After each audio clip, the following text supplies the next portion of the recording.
नाही, आता हे जे आहे स्ट्रक्चर जवळपास तयार झालेलं आहे, परंतु त्याच्यामध्ये कुठल्या फ्लोअरला कुठल्या गोष्टी पाहिजे आहेत, त्यांचा इतिहास कसा मांडला जाईल, त्यांच्या सवंगड्यांची माहिती कशी दिली जाईल, त्यांच्या कार्यालयांची माहिती. आता वेगवेगळे ऑडिओ व्हिज्युअलचे जे आहेत प्रयोग जे आहेत आपण करतो आहोत, तर हे सगळं जे आहे जी लेटेस्ट टेक्नॉलॉजी आहे त्याचा उपयोग करून परत ह्या पुण्यातील जी मुलं मुलींना ज्या मुलींना इथे त्यांना आणायचं, त्यांना दाखवायचं की हे काय झालं आहे नक्की, त्यावेळेचा इतिहास काय. ज्यांना इतिहास माहिती आहे ते भविष्य घडवू शकतात, इतिहासच माहीत नसेल तर काय करणार. त्यामुळे त्याची सगळी मांडणी कशी काय करणार. आणि मग ती मुलं येऊन काही लोक PhD करतील त्याच्यावर येऊन, त्यांच्यासाठी थोडीशी काही जागा देता येईल आपल्याला. काही ग्रंथालय चांगलीच आहेत, पुस्तकं वेगवेगळ्या लोकांनी लिहिलेली आहेत, इंग्रजीपासून तर वेगवेगळ्या भाषांमध्ये आहेत. हे सगळं जे आहे कसं काय एकत्रित एवढ्या ह्याच्यामध्ये बसेल याच्यासाठी काही लोक प्रयत्न करतात. त्यांनी ते प्रेझेंटेशन तयार केलेलं आहे, त्याच्यावर आता एक कमिटी जी आहे ती काम करणार आहे आणि त्यातल्या ज्या काही चांगल्या गोष्टी निवडून ज्या आहेत त्याप्रमाणे पुढे काम करतील त्या. परंतु जोपर्यंत ते ठरत नाही तोपर्यंत प्लास्टर कसलं करायचं आहे, इलेक्ट्रिकची जे आहेत जे पाईपलाईन कशी फिरवायची आहे, तर ते इलेक्ट्रिकची जी आहे जी बटणं त्या काळातली असली पाहिजे. आताची ते ऑटोमॅटिक काही ती नको, ते जुन्या काळाला शोभली पाहिजे. तर ह्या सगळ्या गोष्टी ज्या आहेत थोडंफार जुनं नवं असं करावं. आणि जे आहे फुले वाड्याचं विस्तारीकरण ज्याला आपण म्हणतो, फुले वाड्याचं विस्तारीकरण, तर तिथे आता 200 कोटी रुपये सुद्धा देण्यात आले. आणि मुख्यमंत्र्यांनी मिटिंग्स घेतल्या, अजितदादांनी पण मिटिंग घेतल्या, आम्ही तर कितीतरी घेतल्या. तर त्याच्यामध्ये खरं सांगायचं इनफॅक्ट म्हणावा तसा जे आहे समाधानकारक काम पुढे गेलेलं नाही. कारण आपण त्यांना जे आहे मोबदला द्यायला तयार आहोत, जागा असेल कुठेतरी जागा द्यायला तयार आहोत, पण याच्याकडे दुर्लक्ष झालेलं आहे. कदाचित एखादं मोठं आंदोलन उभं राहावं याची वाट बघत असतील कदाचित अधिकारी, आणि मग ते त्या कामाला जरा जास्ती ते स्पीडअप होईल असं मला वाटतं. तेही करू, ते काय आपल्याला नवीन नाही आहे.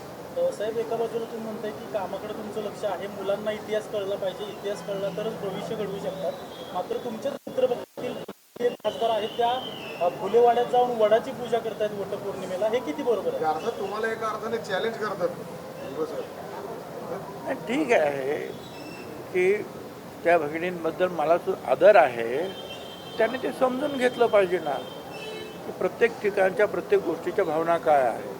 छत्रपती शिवाजी महाराजांचं जर स्मारक असेल तर तिथल्या भावना कशा असतील, बाबासाहेब आंबेडकरांच्या इथलं असेल तर त्या भावना काय आहेत. इथे जे आहे एक समाज सुधारकांची जी आहे ती भूमी आहे, तो फुले वाडा म्हणजे, तिथे आपण ते करणं किती उचित आहे हा ज्याचा त्याच्या जे आहे समजदारीचा प्रश्न आहे. प्रत्यक्षात त्या राहिला कोथरूडमध्ये आहेत आणि फुलेवाड्यात वडाची पूजा करायला येत आहेत. याच्यावरून तुम्हाला काय वाटतं? ठीक आहे, माझं त्यांना एवढीच विनंती आहे की आपण सुशिक्षित आहात, कुणाच्या धार्मिक भावना दुखवण्याचा प्रश्न नाही आहे. वड सावित्री तिने सुद्धा खूप प्रयत्न करून जे आहेत पतीचे प्राण वगैरे आणण्यासाठी प्रयत्न केले, ते तेवढा पुरतं ठीक आहे. पण इथे सावित्रीबाई फुले आणि महात्मा फुले यांनी जो आहे सामाजिक क्रांती घडवली, अंधश्रद्धेवर प्रहार केले, पुस्तकं लिहिलं, तिथंच मुद्दाम आपण करायला पाहिजे आहे का, त्याचा त्यांनी विचार करावा. सर, दुसऱ्या बाजूला आपण सगळं हे आंदोलन जे दिल्लीतलं बघितलं, त्याच्यावर आता विविध जे आंदोलन आपण दिल्लीतलं बघितलं जंतर मंतरचं, त्याच्यावर आता विविध प्रकारच्या टीका होत आहेत. रामदेव बाबा असं म्हणतात की जेनझी जी पिढी आहे तिने देशाचं वाटोळं लावलंय म्हणून. मी त्याच्याबद्दल जास्त काही बोलणार नाही. तो प्रश्न जो आहे आता स्वतः प्रधानमंत्री त्याच्यामध्ये लक्ष घालत आहेत, गृहमंत्री लक्ष घालत आहेत, विरोधी पक्ष नेते लक्ष घालत आहेत, संसद त्याच्यावर बोलते आहे. त्यामुळे आता तिथे काय चर्चा होते आहे हे तुमच्या माध्यमातून सगळ्यांना कळतं आहे. त्यामुळे कोण बाबा काय म्हणाला आणि काय नाही त्याला जास्ती काही विचारात घेण्याचं कारण नाही. अतिशय चांगल्या पद्धतीनं मुद्दे तिकडे मांडले जात आहेत विरोधी पक्षाकडून, सरकारी पक्षाकडून सुद्धा. आणि काँग्रेसचे जे प्रमुख जे आहेत, मग ते दिपके असतील किंवा त्यांच्याबरोबरचे सहकारी असतील किंवा इतर जे काही असतील सोनम वांगचूक, त्यांच्या काही भावना आहेत, त्यांच्या काही मागण्या आहेत, त्या सगळ्यांचा विचार हळूहळू होतो आहे आणि देशापुढे येतो आहे. साहेब, तुम्ही महानगरपालिकेच्या कामांवर समाधानी आहात का? कारण आता तुम्ही नाराजगी व्यक्त केली. तुम्हीच काय तर मित्रपक्ष शिंदे गट सुद्धा नाराजगी व्यक्त करतायत. आज महानगरपालिकेच्या दारावरती आंदोलन करणार आहेत. शहराचं वाटोळं लावलं असं त्यांचं म्हणणं आहे, शिंदे गटाचं. तुमचं काय म्हणणं आहे? मी जास्ती काही शहरामध्ये फिरलो नाही, पण एक तुम्ही त्यामुळे एक काम शहराचं सांगितलं वाटोळं ते लागलं की नाही याच्याबद्दल मी काही बोलणार नाही. परंतु ही जी कामं जी आहेत त्या स्पीडने व्हायला पाहिजे आहेत ती होत नाहीत एवढं माझं मत आहे. परंतु आता यांनी आश्वासित केलेलं आहे की आम्ही याच्यामध्ये सर असं वाटतं का मंत्र्यांचं ऐकत नाही, मुख्यमंत्र्यांना सांगायला नाही. आता आम्ही तर सांगितलं आणि शेवटी काय की स्वतः प्रधानमंत्र्यांनी जे आहे नारळ फोडलेला आहे या भूमिपूजनाचा, तेव्हा मुख्यमंत्री त्याच्यामध्ये इंटरेस्ट घेणं आणि त्यात काम करणं. प्रधानमंत्र्यांनी द्विशताब्दी वर्ष साजरा करायचा आहे, आज त्याप्रमाणे काम सुरू झालेलं आहे. तिकडे कमिटी दिल्लीत निर्माण झालेली आहे, इकडे महाराष्ट्रात निर्माण झालेली आहे. तर महाराष्ट्रामध्ये ह्या वर्षामध्ये या द्विशताब्दी वर्षामध्ये काय काय आपल्याला करायचं आहे त्याची पूर्ण कल्पना जी आहे ही फडणवीस साहेबांना सुद्धा आहे.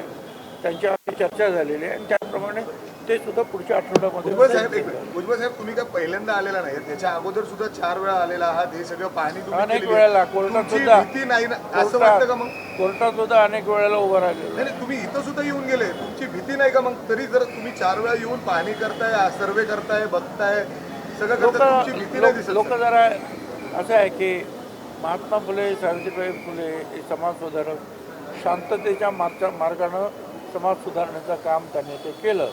त्याच्यामुळे त्यांना मानणारे लोकसुद्धा जरा शांततेच्या मार्ग हमरी तुमरीवर येत नाहीत. अशी वेळ येईल का? थांबा, बोलू दे. काही नाही, जर अशीच वाफ जर दाबत गेले तर तशी पण वेळ येऊ शकते. साहेब, गेल्या काही दिवसात घडामोडी घडत आहेत. शरद पवारांनी एनडीएतल्या महत्त्वाच्या नेत्यांची भेट घेतलेली आहे आणि पुन्हा एकदा चर्चा सुरू झालेली आहे की शरद पवार एनडीएत येत आहेत. तर यामध्ये काही तथ्य आहे का? मला काय कल्पना आहे, वरची माणसं आहेत, मी गल्लीतले ते दिल्लीतले, तर दिल्लीमध्ये काय चालतं त्याच्यावर मी काय बोलू शकतो, काय कल्पना. सर, दोन्ही राष्ट्रवादीच्या एकत्रीकरणाबाबतच्या चर्चा सातत्याने उलट येत राहतात. आता पुन्हा एकदा याच चर्चांना आता उधाण आलंय. अनेक नेते अनेकांना भेटतायत जाऊन. तुम्ही ज्येष्ठ नेते असल्यामुळे दुसऱ्या मंत्र्यांना विचारलं तर ते म्हणतात की आमच्या पक्षात अनेक ज्येष्ठ नेते आहेत, वरिष्ठ नेते आहेत, मंत्री आहेत, त्यांना तुम्ही हा प्रश्न विचारा. तुमचं नेमकं काय आहे या सगळ्या गोष्टी? आता असं आहे ना की आमच्या पक्षाचे अध्यक्ष उपमुख्यमंत्री सुनेत्राताई पवार आहेत. त्यांच्याच मार्गदर्शनाखाली तिकडे निर्णय होईल, तिकडचे सुद्धा. परंतु हे सगळं काय असं एकमेकाला भेटल्यामुळे त्या वेगवेगळ्या चर्चांना उधाण आणण्याचं काम आपण मीडियाच करतो.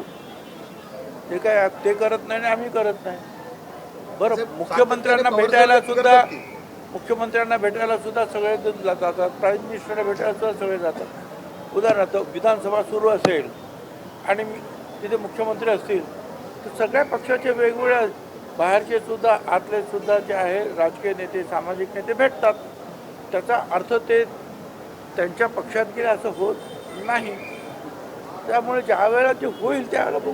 नाही साहेब, पण जेव्हा तटकरे आणि पटेल साहेब मुख्यमंत्र्यांना भेटले, जेव्हा मध्यंतरी भेटले तेव्हा त्यांना मुख्यमंत्र्यांनी बोलवलं होतं असं त्यांनी सांगितलं. मात्र याबाबत कुठलीही कल्पना तुमच्या पक्षाच्या प्रमुख सुनेत्रा वहिनींना नव्हती. त्यांनी नाराजगी व्यक्त केली, न सांगता ते जातात.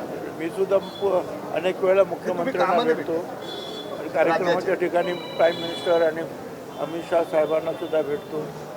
त्या दिवशी लोकसभा अध्यक्ष आले होते, त्यांची सुद्धा माझी भेट झाली. आम्ही पण भेटत असतो. लोकशाहीमध्ये संवाद हा असलाच पाहिजे. साहेब, मनोज जरांगे पाटलांनी पुन्हा एकदा सरकारला इशारा दिलेला आहे आणि आंदोलनाची हाक दिलेली पुन्हा एकदा. सरकार जे आहे ते लक्ष ते काय करायचं करेल. त्यांच्याकडे ते काम आहे त्यांच्यावर वारंवार आंदोलन करण्याची नेमकी वेळ काय येते? मला काही कल्पना नाही. ती वेळ काय येते तेच सांगते, त्याच्यावर जास्त बोलणार नाही.